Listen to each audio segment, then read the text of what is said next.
Rational number में अब हम लोग कुछ चीज पढ़ेंगे क्या, जैसे मैंने इससे पहले पढ़ा था क्या, दो रैशनल नंबर के बीच में एक इरैशनल नंबर कैसे निकालेंगे, या एक से ज्यादा इरैशनल आ जाएंगे तब क्या करेंगे। एक दो निकालने के लिए तो मैंने बताया था कि ये फॉर्मूला अप्लाई करोगे ये वाला।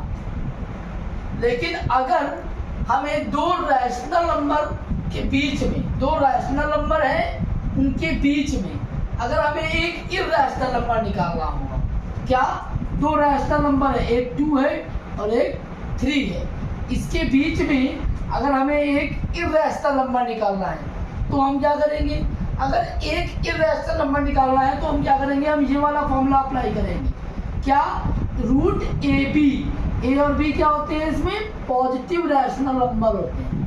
ठीक है, ए और बी हमारे पॉजिटिव रैशनल नंबर होते हैं। तो हमने 2 और 3 को लिया, 2 3 जा 6 कर दिया, √6 आ गया। 2 और 3 के बीच में एक इरैशनल नंबर आ गया। अगर हमें ऐसे मान लो 4 और 5 के बीच में निकालना है, सेम थिंग, क्या √4 × 5 20, एक इरैशनल नंबर निकाल दिया हमने। लेकिन मान लो अगर ये फॉर्मूला तब फेल हो जाता है जब हमसे कहा जाए कि √2 और √3 इसके बीच में एक इरैशनल निकालो, तो हम क्या ऐसे तो करेंगे नहीं, √2 × √3 √6 अटक गए ना यहाँ पर। ठीक है, इसके लिए हम क्या करेंगे, अब वो हम आगे देखते हैं।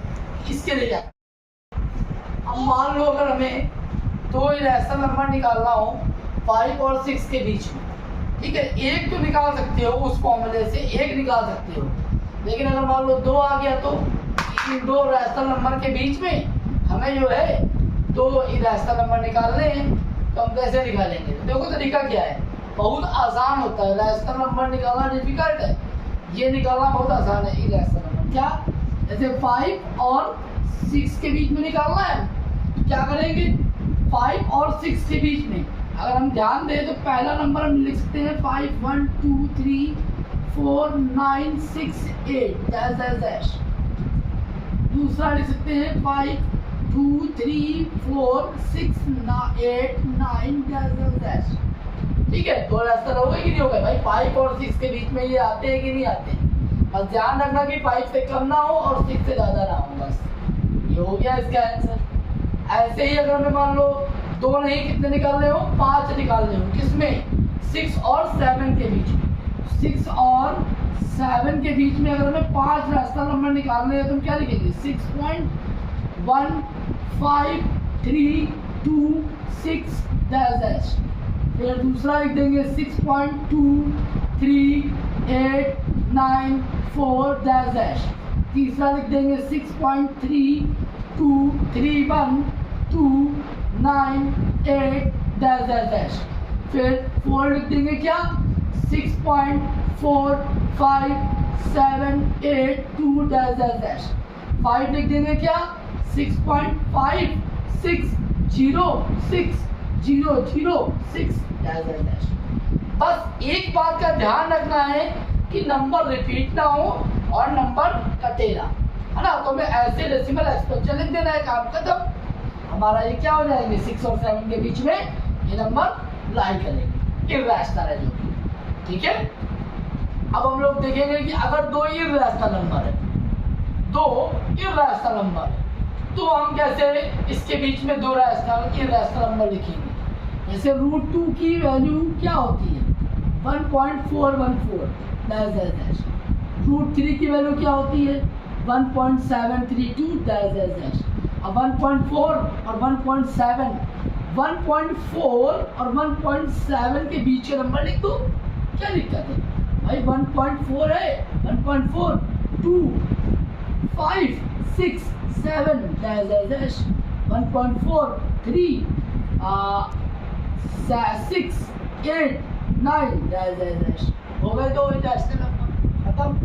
अब अगर हमें मान लो हमसे कहा जाए कि भाई ये डेसिमल वाला है 012 और 013, इनके बीच में लिख के दिखाओ, बात तो वही है ना, करना क्या है, 012 है 012। अब यहाँ पर 0 था, मान लो यहाँ पे भी 0 था, तो यहाँ पे 012 हमारा क्या हो जाएगा, 0 1 2 3 4 6 dash dash dash 0 1 2 5 6 7 2 8 dash dash dash. बस ध्यान रखना इससे ज़्यादा ना, इससे कम ना हो और इससे ज़्यादा ना हो। बस ऐसा ना हो कि आप 0.13 6 7 8 लिख दिया, गलत हो जाएगा। ये बात है, इतना समझ गए ना। अब आगे देखो, तो देखेंगे कि इरेशनल नंबर को नंबर लाइन पर कैसे रिप्रेजेंट करते हैं। जैसे मान लो हमें कहा जाए कि √2 को नंबर लाइन पर रिप्रेजेंट करो, तो हम कैसे करेंगे। उससे पहले कुछ बेसिक अगर हमसे कहा जाए 2 को करो, तो हम आसानी से कर देंगे। क्या 0 1 2 3 2, ये हो गया नंबर लाइन पे 2। अगर हमसे कहा जाए कि 1.5 को करो, अब भी हम कर देंगे। कैसे 0 1 2 और इसके बीच में होगा क्या 1.5, ये भी कर देंगे। लेकिन अगर हमसे कहा जाए कि एक इर्रेशनल नंबर को हम कैसे करें। एक इर्रेशनल नंबर को हम अब जो है अगर हम √2 को करें तो कैसे करेंगे। √2 को करने के लिए क्या करेंगे, देखो √2 √3 √4 तो हमारा 2 आ जाएगा, √4 नहीं, √5 है ना, √6। इन सबको अगर हमें करना होगा तो हम कैसे करेंगे नंबर लाइन पे रिप्रेजेंट। इसके लिए देखो क्या करना है। उसके लिए सबसे पहले हम पाइथागोरस थ्योरम जानते हैं। पाइथागोरस थ्योरम क्या होती है पहले ये जान लो। पाइथागोरस थ्योरम पता भी होगा तुम लोग को। इसमें ये वाला पार्ट हमारा 90 होता है, 90 के सामने वाला क्या होता है हाइपोटेन्यूज, और हम ये एंगल ले रहे हैं तो ये बेस हो जाएगा और ये परपेंडिकुलर। ठीक है, तो इसमें फॉर्मूला क्या होता है, हाइपोटेन्यूज का स्क्वायर इक्वल टू बेस का स्क्वायर प्लस परपेंडिकुलर का स्क्वायर। यही तो होता है हमारा, बेस का स्क्वायर प्लस परपेंडिकुलर का स्क्वायर। इसी की हेल्प से हम इन सबको रिप्रेजेंट करेंगे नंबर लाइन। ठीक है, सबसे पहले मैं बताऊंगा कुछ चीज कैसे करना है। देखो देखो बेटा, सबसे पहले हम एक चीज ये सोचेंगे कि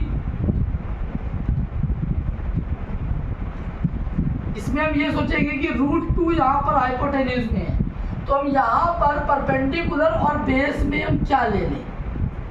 परपेंडिकुलर और बेस में हम क्या ले लें कि हमारा हाइपोटेन्यूज √2 हो जाए। तो अगर हम थोड़ा सा दिमाग लगाएं, अगर हम बेस में भी 1 ले लें और परपेंडिकुलर में भी 1 ले लें तो क्या होगा 1 का स्क्वायर प्लस 1 का स्क्वायर इक्वल टू हाइपोटेन्यूज। तो 1 का स्क्वायर क्या हो जाएगा हाइपोटेन्यूज का स्क्वायर, और अगले स्टेप में हाइपोटेन्यूज में से अगर स्क्वायर हटा देंगे रूट लग जाएगा। तो 1 का स्क्वायर 1 और ये 1, तो कितना आ गया √2। यही तो आया, यही तो आया ना। सबसे पहले हमें यही सोचना है कि हाइपोटेन्यूज √2 है, तो हमने मतलब बेस में और परपेंडिकुलर में क्या लेंगे, तो हम क्या लेंगे 1 इधर भी लेंगे 1 इधर भी लेंगे। इतनी बात समझ में आ गई होगी। अब हम लोग चलते हैं नंबर लाइन की तरफ। प्रोसेस क्या करना है समझना, 0 1 2 3।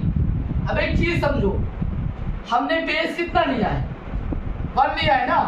हमने अगर बेस 1 लिया है, 1 ही तो लिया है, बेस कितना लिया है 1, तो हम 1 मीटर यहाँ ले लेंगे, 1 जो भी है 1 यूनिट हम यहाँ पे ले लेंगे। उसके बाद हम लोग यहाँ पे 1 यूनिट ले लिए हम लोग।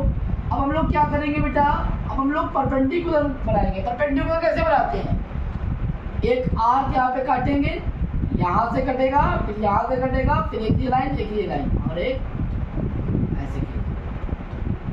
ठीक है, अब हमने बेस कितना लिया था 1, ठीक है, और हमारा परपेंडिकुलर कितना था 1, तो हम जहाँ पे कटा है वहीं पे मान लेते हैं 1। ये हो गया 1।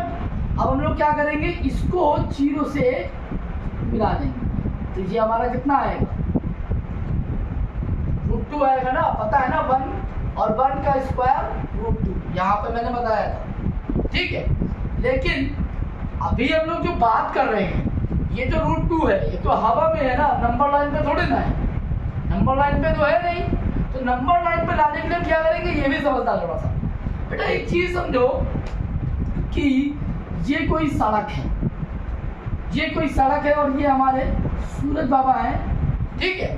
तो अगर हम ध्यान दें जरा सा, ये बने, तो इनकी इस रूट 2 की जो परछाई होगी वो किधर पड़ेगी? इधर कहीं पड़ेगी, यही तो नीचे तो पड़ेगी ना कहीं। रूट 2 की जो परछाई है, इसकी जो परछाई है कहाँ पड़ेगी? यहाँ कहीं पड़ेगी ना, इधर तो नीचे तो पड़ेगी। तो उसको हम कैसे बनाएंगे समझना, हम लोग इसको क्या करेंगे, कंपास से रखेंगे और ऐसे हम लोग घुमा देंगे, ऐसे घुमा देंगे। तो ये जहाँ पर भी आएगा वो हमारा क्या हो जाएगा? रूट 2, ठीक है। यहाँ पर भी आएगा वो हमारा क्या हो जाएगा? रूट 2। कैसे घुमाया हमने बेटा? देखो एक बार, ऐसे पकड़ेंगे और ऐसे घुमा देंगे, ठीक है। तो ये हमारा क्या आएगा? रूट 2 यहाँ पर नंबर लाइन पर शो हो जाएगा। अगर हमें बनाना होगा रूट 3, क्या बनाना होगा बेटा? रूट 3। तो वो कैसे बनाएंगे समझना, उसको कैसे बनाएंगे थोड़ा सा मैं समझा रहा हूँ इसी में। रूट 3 कैसे बनाएंगे समझिएगा बेटा। अब जैसे कि मैंने बताया आपको रूट 2 कैसे बनेगा और फिर रूट 3 कैसे बनेगा उसको समझा रहा हूँ। 0 है, यहाँ बन गया था, ये 2 था और ये हमारा था रूट 2। ये तो रूट 2 था, यही तो हमारा रूट 2 था ना, थोड़ा टेढ़ा बन गया।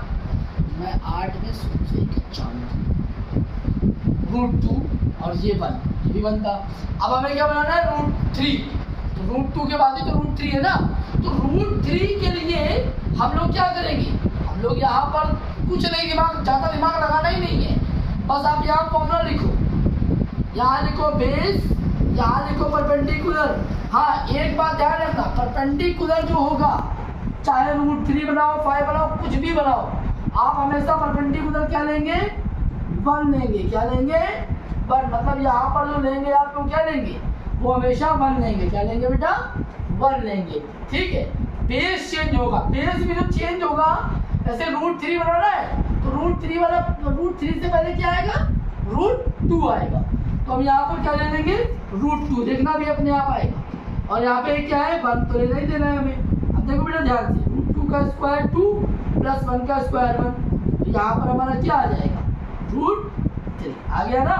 मतलब यहाँ पे हम ये डिस्टेंस को क्या मान सकते हैं? बेस। क्या मानेंगे? बेस। तो अब हम यहाँ पर क्या करेंगे बेटा? अगर हम ध्यान दें तो ये जो लाइन खींचेंगे हम 1 यूनिट, ये कितना खींचेंगे? 1 यूनिट। लेकिन ये ऐसे नहीं खींचेंगे, मैंने क्या कहा था? इसके लिए हमें बनाना पड़ेगा क्या? परपेंडिकुलर। कैसे बनेगा वो?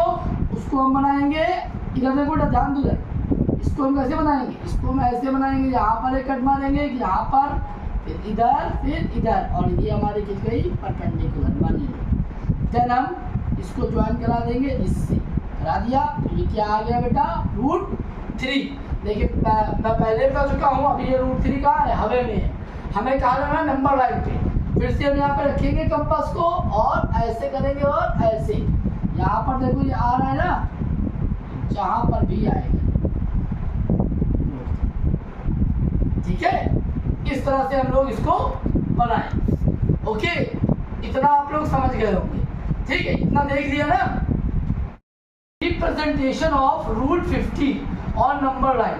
रूट 50 को हमें नंबर लाइन पर रिप्रेजेंट करना है, ठीक है। क्या करेंगे हम लोग? कुछ नहीं, जैसे मैंने बताया आपको, सबसे पहला काम आपका क्या होगा? रूट 50 से पहले क्या होता है? रूट 49। तो रूट 49 हम यहाँ पे क्या ले लेंगे? रूट 49 मतलब क्या? 7। रूट 49 यहाँ पे लेंगे हम लोग, और रूट 49 यहाँ पर जब लेंगे तो वो क्या होता है बेटा? वो होता है 7 ही तो होता है। तो हम लोग क्या करेंगे? यहाँ पर 0 1 2 3 4 5 6 क्या आ जाएगा? 7। और हम लोग थोड़ा इसको आगे बढ़ा लेते हैं, 8 9, 8 वाला थोड़ा सा बड़ा कर देते हैं, क्योंकि 7 और 8 के बीच में ही आएगा ना। 8 9 ऐसे ही बढ़ा दिया। अब हमारा जो रूट 49 है, मतलब हमें बेस जो लेना है वो कितना लेना है? यहाँ से यहाँ तक, ठीक है। और मैंने पहले बताया था कि हमें जो यूनिट लेनी होती है, मतलब परपेंडिकुलर जो लेना होता है वो 1 ही लेना होता है। लेकिन उसको बनाएंगे कैसे? कंपास से। पहले हम लोग उसको यहाँ पर ऐसे ड्रॉ करेंगे, देन यहाँ पे कट, यहाँ पे कट, एक कट यहाँ पर, एक कट यहाँ पर, और एक लाइन ड्रॉ कर देंगे यहाँ से। ये हमने 1 यूनिट। देन इसको मिलाएंगे इससे, वो नो गड़बड़ हो गया है, मिलाया। अब उसके बाद पता ही है कंपास को यहाँ से लेके यहाँ तक बढ़ाएंगे और ये तो हो गया हमारा रूट 50। देखिए जब हम यहाँ से यहाँ तक बढ़ाएंगे तो क्या आ जाएगा, यहाँ कहीं आएगा, वो यहाँ पर होगा। इतना क्लियर हुआ आपको, देख लिया।